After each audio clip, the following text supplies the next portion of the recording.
Hey everyone, Ben here, and this is a rare appearance on this channel. I'm actually in the UK and I saw Star Wars The Rise of Skywalker one day earlier than it comes out in the US. It comes out one day earlier here for some reason, I don't know. The Force also flows differently here, which is I think why you can see this kind of weird effect on the wall. But anyway, I'm going to give you guys a spoiler-free review. I promise that I will not reveal any major plot point in this review, although if you want to go into the movie 100% fresh, you probably would want to watch this after you've seen the movie. But anyway, we're going to use the same The Good, the Bad, and the Ugly format that we used 2 years ago with The Last Jedi review. Let's get started with The Good. Now, this is very much another nostalgia movie. I think it was really genius of J.J. Abrams to bring the Emperor back in the movie, and it really gives this film a unique selling point. And no, that's not a spoiler, the Emperor is literally in the trailer. The idea of a unique selling point, though, is an interesting one. Like with A New Hope, the unique selling point is you get to see the Death Star, you see lightsabers for the first time. With The Empire Strikes Back, you find out that Darth Vader is Luke Skywalker's father. I am your father. Sorry if I just spoiled that for you. Who'd have thought Darth Vader was Luke Skywalker's father? The Return of the Jedi doesn't really have much of a unique selling point. By then, George Lucas was more interested in selling Happy Meal toys than making good movies. And if we compare it to the Star Trek movies, in Generations you get to see the destruction of the Enterprise. In First Contact you see an epic battle with the Borg. In Star Trek Insurrection nothing much happens, there's no unique selling point. And in Star Trek Nemesis you see Picard's evil clone, but by then I think everyone had stopped caring. Anyway, back to Star Wars. So bringing back the Emperor was genius, and they give it a real horror movie feel. You also get to see more of the culture of the Sith than you've seen in any other live-action Star Wars movie. It reminded me of those scenes in Rebels where Ezra and co are exploring Sith temples. Kylo Ren, played by Adam Driver, is one of the strongest characters in the movie. The guy's a serious actor, and they use his skills reasonably well. With Rey, we get to see a little more in terms of Force powers. She's now apparently a white mage. She can heal people. Although I guess that might be a spoiler. Okay, I'll stop. We get to see Finn and Poe acting as a team throughout the movie, which, you got a hint of in The Force Awakens, but then they totally did away with in The Last Jedi. Where's the bromance, You also find out a bit more about Poe's backstory, which gives some interesting depth to the character. And we obviously also find out about Rey's family connections in this movie, which doesn't come as that much of a surprise, but I think there are reasons why. I.e., so many YouTube videos have been made pondering it that literally every possible backstory has been explored. And also, Rian Johnson almost made it not a thing, which almost led to the feeling that when it did become a thing again, it was just JJ pleasing fans and it was no big shock. But at least JJ did connect it to Rey's vision in The Force Awakens, so it felt that there was some planning there.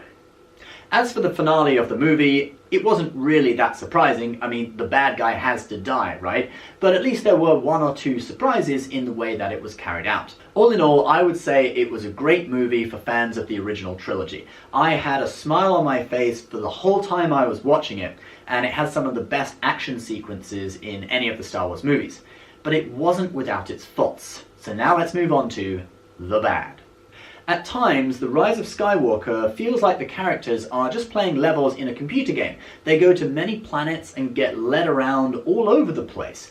And although some actors do deliver great performances, there are some notable exceptions. For example, Finn's character. He's basically just the guy who goes, woohoo! And that's really just been the story of him throughout every film. But another reviewer on YouTube pointed out something that I really agree with.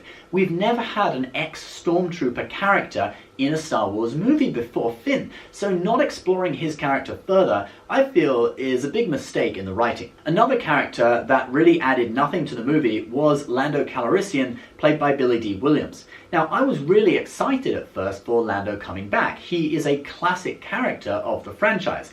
The actor also cracks me up in real life. He made some comments recently about being in touch with his feminine side, and some overly eager liberal journalists wrote articles and headlines like this. But 82-year-old Billy comes from a different time, and he was really just meaning he liked to emphasize the more gentle and caring side of his character, and a lot of newspapers had to issue retractions. But sadly, Lando's part really didn't add anything to the story. There was nothing essential that his character did that changed the plot in any way. It was really just like, hey Star Wars fans, here's Lando, woohey! There was also too much thinking someone was dead only for them to come back a few moments later in the movie. Like literally it happens 4 times. I counted 4 times. Someone would be dead and then you'd find out it was a mistake, or they were revived, or they came back somehow. To be honest, it's much more meaningful when a character actually dies in a movie, like when Iron Man dies in the last Avengers movie. That was deep. And, you know, this is the last film in the series, so it's not like they really need to preserve those characters. Come on, pick off a few. Now, for the ugly. The major negative of this movie was the very obvious damage control that was going on. Now, we know that Rian Johnson really messed up a lot of what J.J. Abrams had set up in The Force Awakens with his monstrosity of a movie in which nothing really happens except for Snoke dying. Like, literally, they're in basically the same position at the end of the movie as when they started. But Luke doesn't care about being a Jedi anymore. Rey's parents are apparently nobodies. JJ even publicly stated that fans don't want to be told this doesn't matter. And if that's what he was willing to say publicly, then I think it's safe to say that he was pretty pissed off in private. So the Rise of Skywalker really ignores a lot of what happened in The Last Jedi, except for the 2 things that they couldn't really ignore, Snoke being dead and Luke now being a Force ghost. And thus this makes it feel like 2 movies, the second and third in a trilogy, condensed into one. Like, really, you should have had a kind of setup in the middle movie, getting hints that the Emperor is still alive, etc. Kind of like in Harry Potter, when you know that Voldemort is coming back and he's becoming more powerful until he finally appears. But instead we get the Emperor popping out of nowhere at the beginning of the movie, which is awesome, but it also makes no sense from a story point of view. And then we get rushed through several elements of the story that are kind of confusing.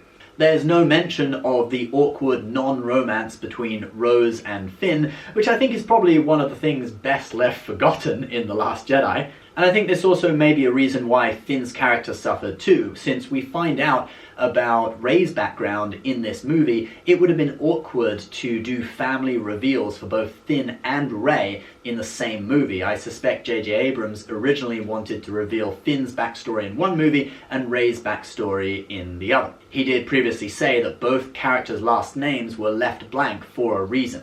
So maybe there'll be a comic book that fills in the blanks for Finn, I don't know. Even actor John Boyega said that he felt they could have done better with his character. He'll now forever just be the woo guy. Whoa! But I think that J.J. Abrams really did do the best job he could have done with this movie, and early indications show that critics don't like it that much, which means that fans will probably love it. And to be honest, critics, you should go and watch The Shawshank Redemption or something. I mean, this is a Star Wars movie. It's not meant to be that highbrow or a vehicle for social justice. Let us just have some fun. I still thoroughly enjoyed this movie, and I would recommend anyone to go and see it. I think it was just so hampered by The Last Jedi fiasco that some things were just unavoidable. JJ's only choice was just to go with what he wanted to do, but have it feel a little bit weirdly paced and unnatural. I think true Star Wars fans will find it a very enjoyable 2 hours in the movie theatre, and it's thoroughly worth seeing. Guys, please leave your comments below. Let me know what you thought of the movie. If you haven't seen it yet, remember there may be spoilers in the comments, so read with caution. Please subscribe if you're new, and if you're watching this, you are Generation Tech.